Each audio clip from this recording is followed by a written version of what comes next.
أهلا وسهلا فيكم بهالفيديو الجديد. وصفتنا لليوم وصفة حلا بارد سهل ولذيذ بنكهة القهوة. شايفين الطبقات، الكريمة كتير خفيفة وطيبة، ومع فنجان القهوة رح تاكلوا أطيب تحلية. تابعوا معي الفيديو للآخر ويلا نشوف المقادير وطريقة التحضير.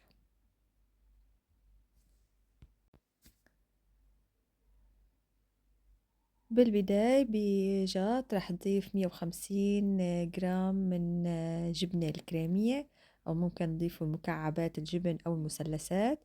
كوب من الحليب السائل البارد، نصف كوب من الحليب المكثف المحلى. ممكن تستغنوا عنه بإضافة نصف كوب من السكر أو أقل شوي حسب أنتوا كيف بتحبوا الحلاوة. عندي كمان نصف كوب من الكريمة السائلة، وملعقة صغيرة من الفانيلا. ممكن تستعملوا كمان بودرة لو متوفرة عندكم. ظرف من الكريمة البودرة بوزن 75 جرام، ومنغطي ومنبلش نخلط على سرعة خفيفة بالبداية. بعد هيك بعلي السرعة لحتى تبلش تسمك عندي الكريمة. الغطا كتير بيساعدني لحتى نحافظ على نظافة مكان العمل. هيك بعد ما بلش القوام يسمك عندي شلت الغطا، وراح تابع خلط لحتى أوصل للقوام اللي بدي إياه. هون بخلط على سرعة عالية.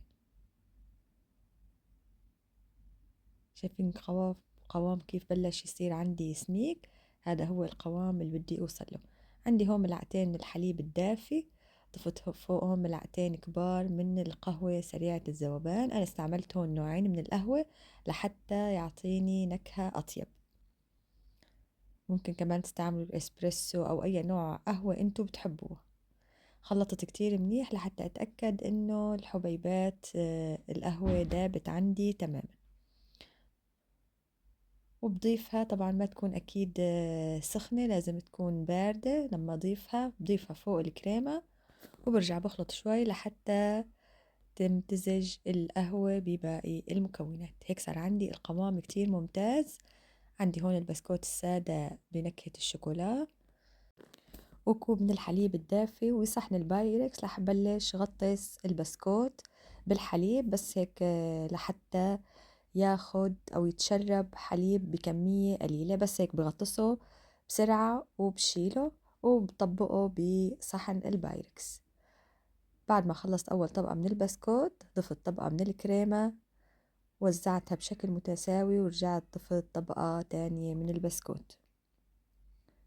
شايفين الكريمة عندي سائلة، والبسكوت كمان ما كتير تشرب أو ما كتير غطسته بالحليب، رح يتشرب كمان من نكهة الكريمة. وبرجع طبعا بتابع الطبقات لحتى تخلص عندي الكريمة. تقريبا أنا هون هاي الكمية عملت لي 5 طبقات من البسكوت مع الكريمة. شايفين الكريمة كتير سهل توزيعها، خفيفة وكتير طعمتها طيبة. وإذا كان عندكم أي سؤال أو استفسار اكتبولي بالتعليقات ورح جاوبكم بأقرب فرصة. وهيك حطيت آخر طبقة من البسكوت، وكمان هي آخر طبقة من الكريمة، وبوزعها كمان بشكل متساوي، وبيكون السطح كمان مرتب. هيك صار عندي الطبقات كلها جاهزة.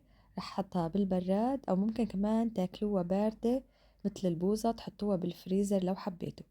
عندي هون نصف كوب من الكريمة السائلة، ضفت فوقهم 150 من جرام من الشوكولا، 100 شوكولا بالحليب و50 شوكولا غامقة.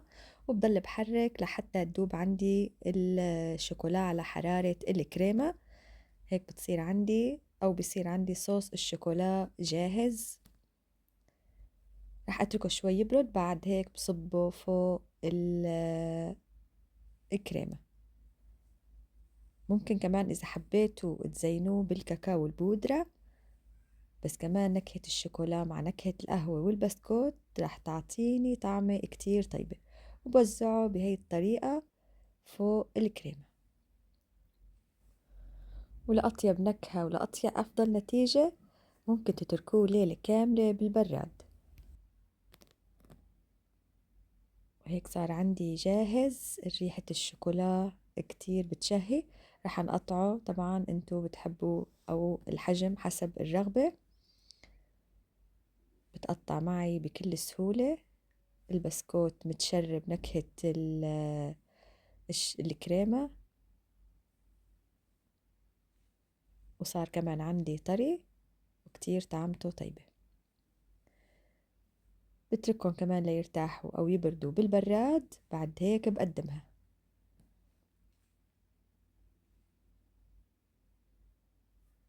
هي عندي النتيجة النهائية، شايفين الطبقات متماسكة، والصوص الشوكولا متماسك، والكريمة كتير هشة وخفيفة،